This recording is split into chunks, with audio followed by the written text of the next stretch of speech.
नमस्कार, आप सभी का हमारे चैनल में हार्दिक स्वागत है। आप सभी को नवरात्रि की हार्दिक शुभकामनाएं। आइए सुनते हैं नवरात्रि के दूसरे दिन देवी ब्रह्मचारिणी की कथा। नवरात्रि के दूसरे दिन माता ब्रह्मचारिणी की आराधना की जाती है। नवरात्र में माँ ब्रह्मचारिणी की पूजा करने से माता से तपस्या का वरदान मिलता है। माँ दुर्गा की नवशक्ति का दूसरा स्वरूप ब्रह्मचारिणी का है। यह ब्रह्म का अर्थ तपस्या से है। माँ दुर्गा का यह स्वरूप भक्तों और सिद्धों को अनंत फल देने वाला है। इनकी उपासना से तप, त्याग, वैराग्य, सदाचार और संयम की वृद्धि होती है। ब्रह्मचारिणी का अर्थ तप की चारिणी यानी तप का आचरण करने वाली। देवी का यह स्वरूप पूर्ण ज्योतिमय और अत्यंत भव्य है। इस देवी के दाएं हाथ में जप की माला और बाएं हाथ में कमंडल धारण किया है।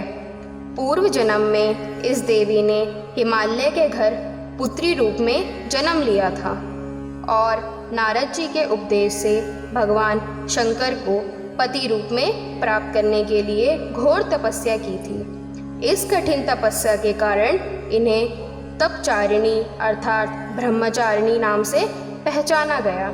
1000 वर्ष तक इन्होंने केवल फल फूल खाकर बिताए और 100 वर्षों तक केवल जमीन पर रहकर शाक पर निर्वाह किया। कुछ दिनों तक कठिन उपवास रखे और खुले आकाश के नीचे वर्षा और धूप के घोर कष्ट सहे। 3000 वर्षों तक टूटे हुए बिल्व पत्र खाए और भगवान शंकर की आराधना करती रहीं।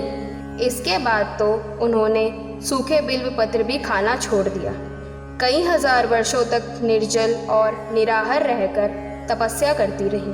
पत्तों को खाना छोड़ देने के कारण ही इनका नाम अपर्णा पड़ गया। कठिन तपस्या के कारण देवी का शरीर एकदम क्षीण हो गया।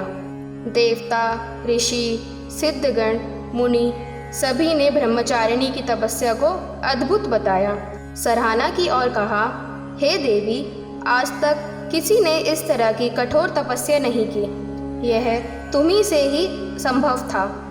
तुम्हारी मनोकामना परिपूर्ण होगी और भगवान चंद्रमौली शिव जी तुम्हें प्रति रूप में प्राप्त होंगे। अब तपस्या छोड़कर घर लौट जाओ। जल्द ही तुम्हारे पिता तुम्हें बुलाने आ रहे हैं।